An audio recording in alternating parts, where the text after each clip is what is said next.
Welcome to Rob Schmitt Tonight. Today, House Republicans again exposed a broken FBI, revealing an agency motivated only by its own self-interests, a bureau ignoring real domestic atrocities to heavily pursue, to an exaggerated extent, more politically useful things like January 6th, which the government is clearly overhyping to push more surveillance and censorship on the American people. Today's whistleblowers are some of the bravest patriots in the Bureau, willing to speak up against a powerful intel agency that would crush them for speaking out. And these four men have most certainly been crushed. Former FBI agent Garrett O'Boyle blew the whistle, alleging the Bureau is padding the stats to make domestic extremism look dramatically worse than it really is. After he spoke out, the FBI packed up his entire house and moved O'Boyle and his family to a new city for a new job with the Bureau. And then as soon as they arrived, this is what happened. Then, on my first day on the new assignment, they suspended me, rendering my family homeless. They refused to release our goods, including our clothes, for weeks. All I wanted to do was serve my country by stopping bad guys and protecting the innocent. To my chagrin, bad guys have begun running parts of the government, making it difficult to continue to serve this nation and protect the innocent. But I, for one, will never stop trying, and I'll never forget my oath. Thank you. Imagine that happening to you. This is why the founding fathers of this country were so worried about government. They had so much resentment towards their previous government. Government is very scary. It's a monopoly of power over us all. They can destroy you. You have no recourse. And with these moves, the FBI sent a message to all whistleblowers. Keep your mouth shut, or we will eviscerate you.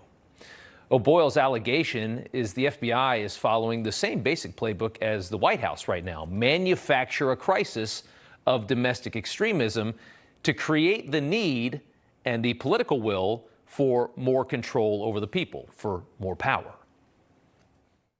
You have a case open on a gang, and you have a sub-file for each person in it. Like, you know, John Doe 1, 2, and 3, they would all have their own sub-file. Or in my case, John Doe 1, 2, 3, and 4 all had their own separate case, because then the FBI can, from my perspective, the FBI can come back to Congress and say, look at all the domestic terrorism we've investigated. Isn't that something? If you wonder why the White House can't stop talking about race, hate, extremism all the time, this is why. It's indoctrination. Our country is dealing with far too many real problems: disappearing middle class, rotting culture, drugs, skyrocketing depression and anxiety.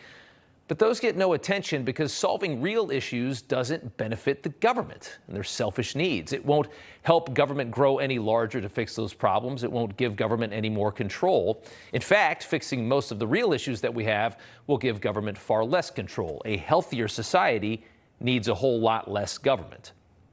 So instead, they poison us. All we hear is this nonsense constantly. I obviously am very concerned about the rise of extremism and extremism related to white supremacy. The FBI has warned repeatedly that domestic terrorism fueled by white supremacy is the #1 threat to the United States right now. White supremacy is the biggest bucket of concern when it comes to domestic terrorism. Terrorism from white supremacy is the most lethal threat to the homeland today. It's a broken record. That's all you hear. Force the peasants into believing we have a dangerous problem so they'll willfully vote for less freedom to solve it. This is why our freedom of speech is disappearing, and Washington couldn't be any happier about it. All this race, hate, extremist talk is designed by political goons who couldn't care less about the marginalized people that they pretend to protect. They say never let a good crisis go to waste. In this case, if you don't have a crisis, government will create one. Senior fellow for the Center for American Greatness, Edward Ring's op-ed this week, called the hate industry, said it best. If these institutions weren't able to point to rising levels of hatred in America, then their specialty, the business of hate, would no longer be a growth industry. Where there is no hate, they must manufacture it. Where hatred has diminished, they must discover new forms of hate, often so subtle that we foolishly fail to recognize it without their assistance. There is a tremendous amount of power in dividing this country over race, gender, sex, etc. Edward Ring continues, all this warped coverage generates lucrative hate. White liberals and blacks are encouraged to hate white racists. White conservatives hate the lying media and resent the double standard. And as hate grows, money is made and authoritarian bureaucracies expand. Your government is winning with this. We, the people, are losing.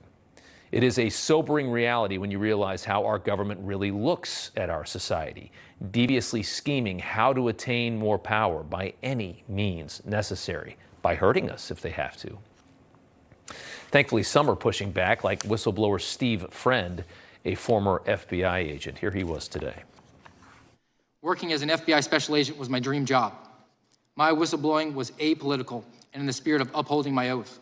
Nonetheless, the FBI cynically elected to close ranks and attack the messenger. The FBI is incentivized to work against the American people and in dire need of drastic reform. In dire need of drastic reform. And he said, attack the messenger is what the FBI did. Well, that's what California Congresswoman Linda Sanchez did today, trying to cast FBI whistleblower Marcus Allen as a dangerous right-wing extremist who supported the Capitol riots, she claimed. Now, Linda here was all excited for her viral moment. She even spent $7 to get her hair colored. And then she realized she had the wrong Twitter handle, and it made for quite a moment. Take a look. Is your account at Marcus A970-50645? That is absolutely not my account. Okay, that's not your account. Well, on December 5th, 2022, an account under the name Marcus Allen retweeted a tweet that said, That is not my account, ma'am. You haven't let me finish the question, sir. Might have been the football player. You haven't let me finish the question. And the time is mine. On December 5th, 2022, an account under the name of Marcus Allen retweeted a tweet that said, quote, Nancy Pelosi staged January 6th, retweet if you agree, end quote. Do you agree with that statement? Yes or no? That is, I don't, no ma'am, that's not my account at all. Do you think she possesses the mental capacity to feel embarrassment? I'm betting she doesn't. People like this belong nowhere near power. What an indictment of our country that somebody like this represents a congressional district in Southern California, right outside Los Angeles.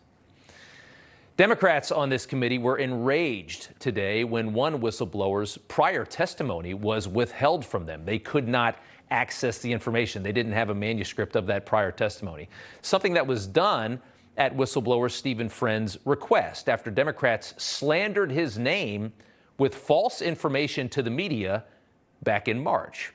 Establishment Washington, of course, attempting to get ahead of what would be jaw-dropping testimony we saw today by destroying the credibility early.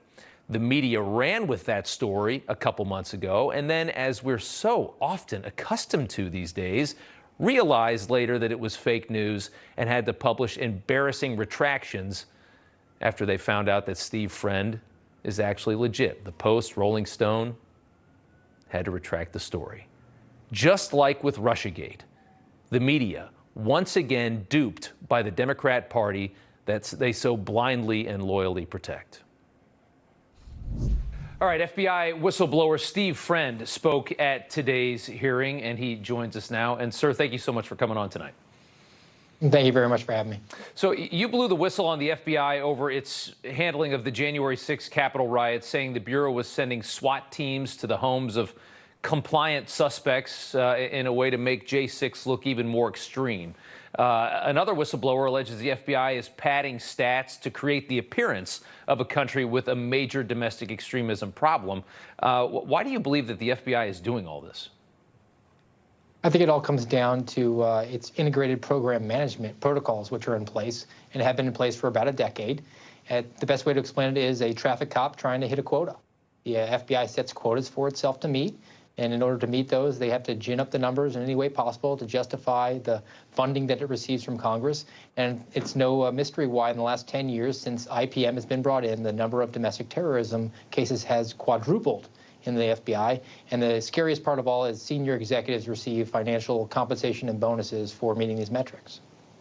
That's terrifying and obviously corrupted to think that it's going that way. We talked a lot on this show about how we have a government right now, especially the White House administration, that talks constantly about domestic extremism. I assume they were doing this because it's a way to elicit more power for the government to gain more control over the people. Do you think that's part of it, or is it because of these trumped up numbers that they're getting that the government is reacting to? No, I think that it's not an if or, it's an and also situation. This gives the president, the attorney general, the FBI director the talking point they need. They can say the FBI is the aggregator of all criminal statistics for this country. It's respected. Its image is still untarnished for large swaths of the country. And they can say that the FBI can back these stats up and say that 2 of the 4 primary issues for domestic terrorism are anti-government extremism and ethnic extremism, which so happen to be the 2 qualities that Joe Biden labeled MAGA Republicans on Independence Hall last September. You're going to be called a traitor. I'm sure you already have been. You've been called unpatriotic for what you're doing. In my opinion, the founders of this country were mortified of a result like we're seeing now, of what's happening with the government, of the power, of the extent that it's grown to. I would say there's nothing more patriotic than trying to help this country stay free and to break free from too much government. Well, I'll put my patriotism bona fides up against just about anybody. I worked on Indian reservations for 7 years and arrested 150 violent criminals. I took a transfer in order to work child pornography investigations before being voluntold to work on January 6 cases. And my concerns were that the FBI was not acting necessarily any sort of political way. I was initially worried that the FBI was manipulating statistics for the financial reasons, but also infringing on individuals' rights and maybe perhaps having some public safety concern issues where they were using SWAT for compliant subjects. So I don't take really any stock in those labels. I know that the Democrats and the media have labeled me that way, but I guess you get all the flack when you're over the target. That's very well said. They came after you. I mean, you blew the whistle on the FBI. They retaliated hard, which just shows how broken that bureau is. What exactly happened to you and your family? Well, once I was suspended, I was placed in an unpaid, indefinitely suspended status. I was still technically an FBI employee, so I needed their permission to gain outside employment. I put in multiple requests and was denied those opportunities.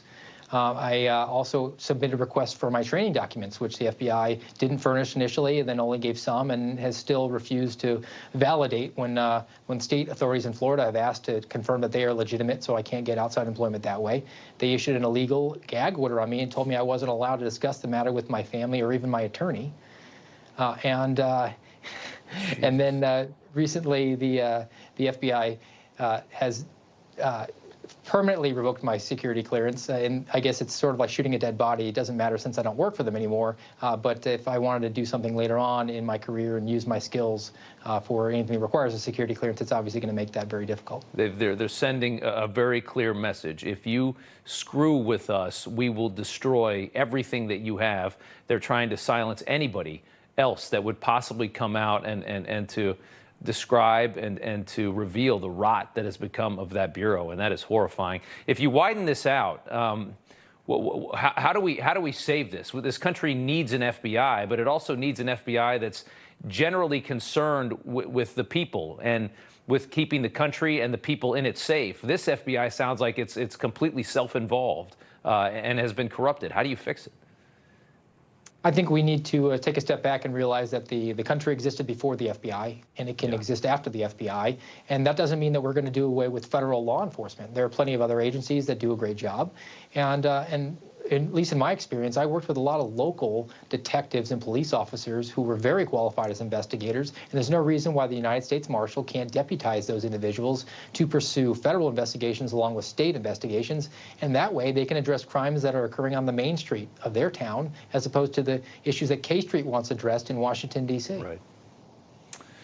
Former agent and whistleblower Steve Friend. Sir, thank you so much for taking the time. You did a fantastic job today in front of the committee. I think what you're doing right now is extremely patriotic, and you've given up a lot to do it. And we thank you for that. Thanks for your service to the country. Thank you very much for having me.